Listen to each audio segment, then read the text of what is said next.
Welcome back. In this lecture, you are going to learn how to do keyword research in order to start getting traffic to your website. Now, if you look at what we've created together, that's absolutely amazing. Well done making it this far. Now, unfortunately, traffic doesn't just appear by itself. We need to generate it and make sure that it keeps coming in so that we can turn those visitors into customers. In order to do this, we need to make sure that different parts of our website show up as a search result in a search engine. So the first thing we need to understand are the different parts of our website, and then understand how the search results actually work and what people are searching for. Now, looking at our website, it has two main parts that we need to understand. We have a shop, and this is our product page where we are selling our product directly. And then we have a blog. And this is where we're writing valuable content to get engagement, to build a relationship, and eventually turn them to customers. Now, you need to understand that different people will enter different parts of your website.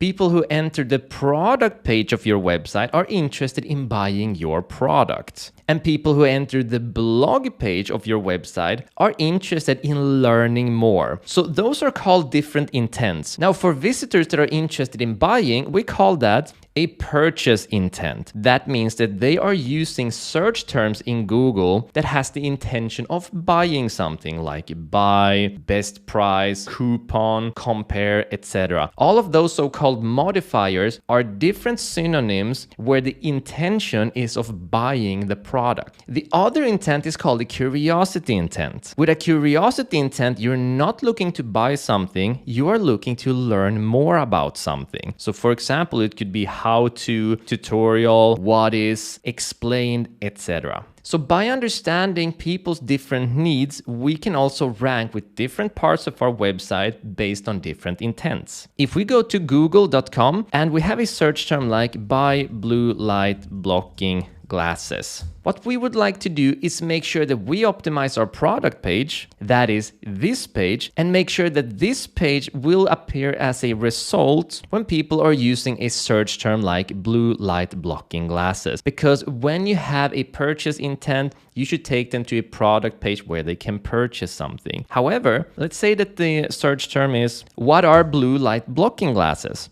Now, this is a curiosity intent where the visitor wants to learn more. Ideally, we should have a blog article here called exactly what is blue light blocking glasses and how they work, so that we can fulfill their need. They're not gonna buy anything if they land on the product page, but they are going to read if they land on your blog with an appropriate blog article. So understanding the intent behind your visitors and leading them to the correct page based on their intent is essential to get the result you're looking for. Because remember, someone who reads an article can eventually become a customer, but someone who wants to read an article who lands on a product page is not going to buy your product. Always fulfill their needs based on their intents. If we go to our guidebook and we go to the second page of the contents and then move down to how to keyword research, you are going to see two columns in here. One that has curiosity modifiers and one that has purchase modifiers. Now, the modifier is simply different version behind a certain intent. So for example, those who are looking to read and learn more, in other words, have a curiosity intent, use words like what is blue light blocking glasses, how to use blue light blocking glasses, explanation of blue light blocking glasses, meaning of blue light blocking glasses, etc. All of these curiosity modifiers should be led to a blog article. While all of these purchase intentions such as buy, purchase, order, that would be shop blue light blocking glasses, discount on blue light blocking glasses, coupon for blue light blocking glasses, or of course whatever product you have, all of these should be taken to your product page. So with that in mind, how do you make sure that different parts of your website ranks correctly? Well, in order to rank correctly, we need to understand what keywords are. This is called a search term when you are someone who's at Google and you're searching for something. But a keyword is basically the different words in here that you can rank for. So when you're doing search engine optimization and you're trying to get a part of your website to rank for certain words, those certain words are called keywords. And we need to figure out which keywords we can rank for. Now, for example, if I search for buy blue light blocking glasses, there's no way we're going to rank for this because so many people are already searching for these terms and there are so many high quality websites trying to rank for this search term. Our job is to find the lesser known keywords that people aren't searching for as much where we can start appearing. And the more we start appearing and the more visitors we start getting, the higher we're going to rank for new keywords, and eventually we're growing our website really big with a lot of visitors getting a lot of customers. But let's take that a couple of steps back and understand what the keywords are that we should be optimizing our website for. So in order to do keyword research completely for free and understand what keywords we should be optimizing our content for, just go to ads.google.com. It will be in the resources as well. And then we're gonna click on Start Now. And if you have an account, click on Sign In. Otherwise, you click on Start Now. Now from here, you're going to get a bunch of different questions where Google wants you to set up an account and then start running Google Ads. We're not gonna do that. I'll show you how to get out of here quickly. Your screen might be a little different than mine. They change this all the time. But what we're looking for is go down where it says, are you a professional marketer? Click on switch to expert mode. Then you're going to get to the objectives. Rather than clicking on an objective and setting up an ad campaign, we're going to go down to create an account without a campaign. Can you see how they're trying to hide this one? Well, we found it. Then set your billing country, your time zone, and your currency. No, I don't want your performance tips. Click on submit and then explore your account. And now we're in and we didn't have to set anything up. Amazing, isn't it? We're going to go up to tools and settings and then go down and find keyword planner. Then we're going to click on discover new keywords. Now, there are two ways to approach this. You could either try to use a keyword that you're aware of. For us, there might be blue light blocking glasses and see its variations. Or what I recommend that you do is move over to the right that says start with a website so we can see what it is that our competitors are competing for. Find their low-hanging fruit, that is the ones with the best opportunity, and then go in and directly compete with that one. So in order to do this, we're going to head to our guidebook. And then we're gonna go to the index and then go down to competitor analysis links. And then I'm just gonna grab one. Well, let's grab this one, for example, the GMG performance. Copy it, head back in here, I'm gonna paste it in. Now, before we just get the results, we need to make sure that we have English as a default language and then change our location. I don't want the search results based on where I am, which is currently Cyprus. We want global search results. And if you are a local business and you're doing a strategy for your or someone else's business that's local, set your country location to where you are. Because local businesses are only competing with other local businesses. But for us, we're going global, we're shipping worldwide. So I'm just gonna remove this and then save. And now it says all locations. We want to make sure that it uses the entire site and then click on get results. So the first thing we want to know is that there are only two columns here that are important to us. And that is the keyword, that is what people are searching for and what they are ranking for. And then how many searches that it is getting every month. Now for the rest of the columns, all that this is data for creating ads, and we're not going to be creating ads. So what I want to do is just grab the keyword column, make it longer. Average monthly searches, just make it a little longer like this. These are the only two columns we're looking for. Then I'm going to click on average monthly searches here. So I get the top searches on top. Now, what we're looking for is keywords that we can potentially compete for and rank a certain part of our website. So what's going to happen from here is we are going to go through the different keywords until we find a keyword that's good. When we find a keyword that's really good, that we have a chance for competing, and I'm going to show you how to find those keywords, we are then going to create content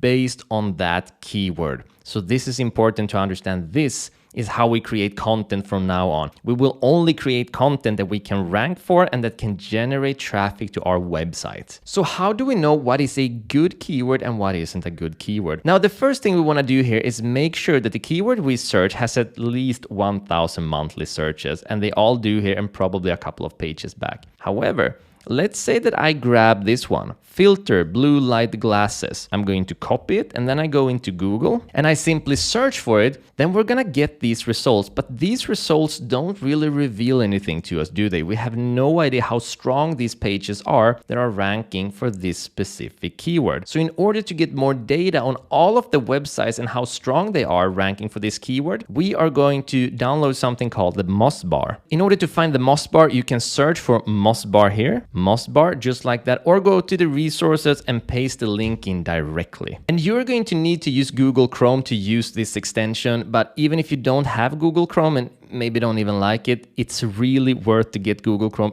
even if just to do this keyword research. So go ahead and click on add and add it to your extensions. And once you've added it, all we're gonna do is move over to the three dots here, go down to where it says more tools, extensions. We're going to find Mossbar, we're going to activate it, then go into details, and then allow in incognito. It's very important that this is activated because we are going to use incognito to do our research. Once this is all done, we're gonna move over to the right here and then click on the three dots and then click on new incognito window. Now in incognito, I'm going to go to google.com. And in order to get global search results to really see how the keywords are ranking, I need to make sure that it's not being filtered through my history, which is why we use incognito, and through my location, which is why we need to set up Google quickly. So we're gonna go down to settings in the right, search settings, scroll all the way down, click on show more on region settings, scroll down and make sure that we are at United States if you're global. If you're not global, make sure that you are wherever locally you need to find the search results so you get the results of the other local businesses you will be competing on this keyword with. But if you're global, I recommend going for the United States primarily because that's usually where the majority of the high quality traffic comes from. Click on save. Okay, now headed back, we're gonna find our keyword again. Now I'm going to grab a keyword just like this, go back in here and paste it in. Move over to the upper right corner where I have my Mossbar, and then I'm going to click on it. And the next thing you want to do is to create an account, and this is super quick and super effective and completely for free. I promise you it's gonna be worth it. So go ahead, click on create account, and in the meantime, I'm gonna log in. And once you've logged in, this is blue and working, scrolling down, you should start seeing results that look like this. You see your PA and DA. Now, if you're having issues logging in, then just go out of incognito, go into a regular browser, that is the regular version of Chrome, log in to Moss there, and then come back to incognito. Now, the reason we are using this plugin is to understand how difficult it will be for us to rank for this keyword. And we are going to look at these metrics, PA and DA. And that is why we're using the Mossbar, because they give us this insightful information. PA stands for page authority. It means how strong is this page specifically that is ranking. DA stands for domain authority. That is how strong is the domain itself that is ranking. So the difference is that here the page is warbyparker.com/blue light glasses. That is a specific page on their website. The domain is warbyparker.com, the entire website in its entirety. What we're looking for is a page authority and a domain authority below 25. As a completely new website, we are gonna have difficulty competing with these established websites. So what we are gonna do is we're gonna search for keywords that are ranking on the first page with a page authority and domain authority below 25. So I'm going to scroll down and I'm going to look if there is any page here that ranks below 25. And there isn't. Now, a good thing to know here when you're doing Google searches based on the US is that when you reach related searches, this is what counts as a first page. Now, in the US, they have an infinity scroll on their search results. In Europe, they don't. So don't just scroll here mindlessly. Just scroll down until you reach the related searches, because we're only looking to compete for keywords where we can rank on the first page with our website. So as we could tell, filter blue light glasses just didn't work out for us. It was too difficult. So what I am going to do now is that I'm going to continue searching here until I find a keyword that has a page and domain authority that is below 25, because that means that our website can rank for it. A final thing to remember, we need to have at least 1,000 searches a month. That's important. And also generally, longer keywords called long tail keywords are easier to rank for than short. So for example, blue glasses, this is going to be very, very difficult. However, anti-blue light glasses, 4 keywords into one long tail keyword is going to be easier. So I'm going to go through these and I'm going to show you when I've found a proper result. So I've found an amazing keyword that I can rank for, and it is the keyword benefit of blue light glasses. Scrolling down, there are River Heights Eye Care. Their page authority is 25, so it's at the very threshold, but their domain authority is 10. So what that means is that this is probably a brand new website, or it's just a really poorly done and optimized website, it doesn't matter in either case because it is ranking on the top. On is the second search result for benefit of blue light glasses. Heading back, we can see that this specific keyword is getting 1,000 to 10,000 searches per month. Now imagine just getting a few percentages of that. That means you're gonna get potentially hundreds of visitors each month from this keyword alone. And that is absolutely amazing. This is how we start generating traffic. So make sure that you find one keyword that you can use in the next lecture. Once you find it, I want you to select it, copy it, head to the guidebook. In the guidebook, go into the part that says SEO-friendly blog article ideas. Click there. And then we're gonna click here, write keyword, double colon, paste it in. Benefit of blue light glasses. And now we have our keyword prepared. And in the next lecture, I'll show you how to use that keyword connected to ChatGPT to create content around it in order to start getting traffic to our website. See you in the next lecture.